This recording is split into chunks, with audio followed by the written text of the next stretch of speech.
Alright, so today's episode, I will not speak in English. Di tayo mag-i-English kasi meron tayong mga sponsorship na dapat nating i-shoutout sa lengguaheng Pilipino para naman magkapera-pera ang mga tao. Alright!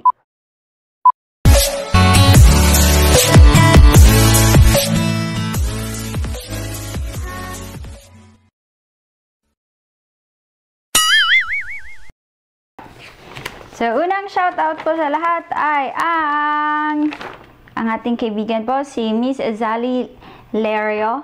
Please see the link below. Oh, bawal nga pala mag-English.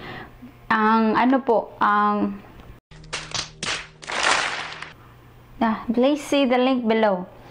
So, paki-support po si Sis Azali Lario. Thank you. At kung gusto nyo po ng malaopa pero noipi, nandito po si Antoy Alcade Dop.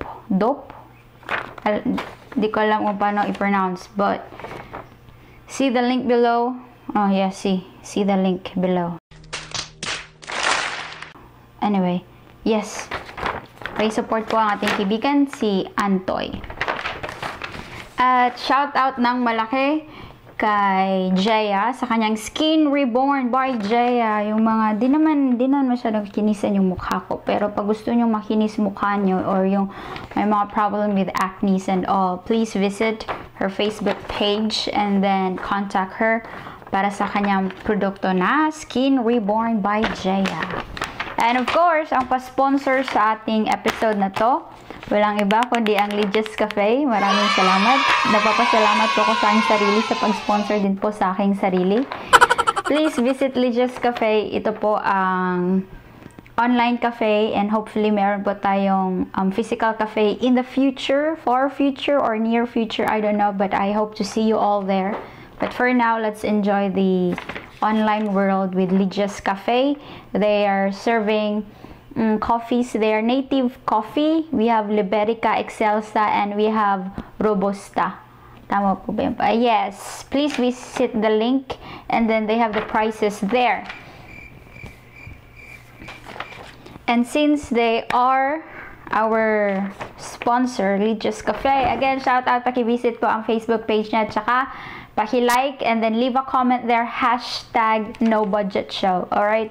Tapos, check natin yung messenger nyo, yung YouTube, tsaka try natin play all. Ganun. Alright, anyway, so, today, meron po tayong Soy Bean Powder. Di po makadeliver ang Lydia's Cafe outside the country. So, if you're in the Philippines, please contact them. So, meron po akong meron pong nagtatanong, marami pong nagtatanong pag nag-post po ako or nag-message ako sa mga kaibigan ko na, oy, bili kayo ng soybean powder. Tapos sabi naman nila, anong pwede kong gawin sa soybean powder?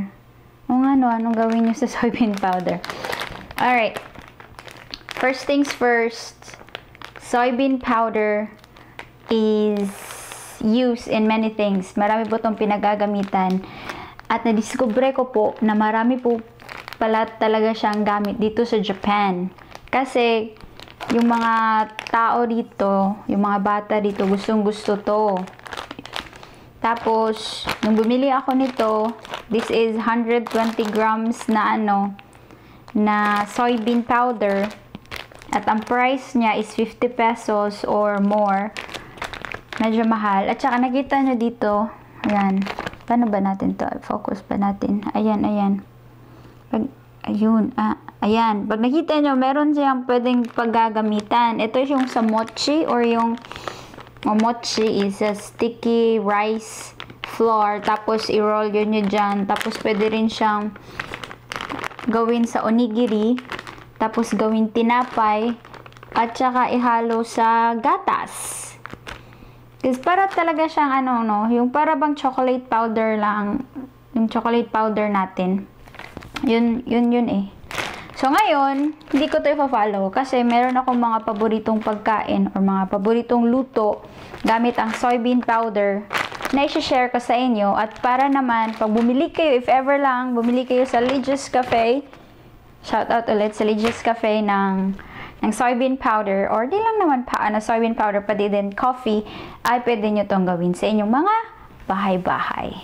Alright, so there's nothing wrong in trying new things and experimenting, especially in the kitchen, as long as it's not poisonous and it's not dangerous. That's the best thing in cooking.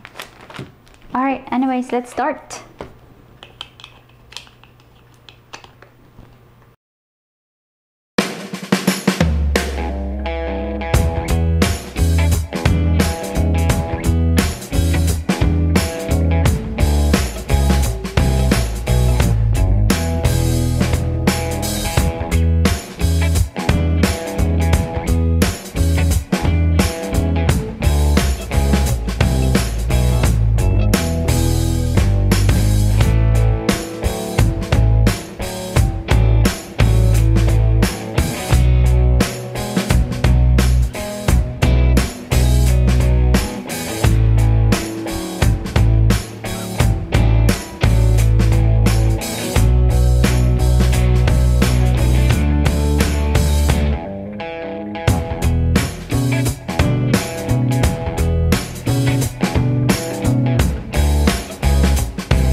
Thank you for finishing the video, and if you want more videos from this channel, please do subscribe and hit that bell and everything, dang dang dang dang.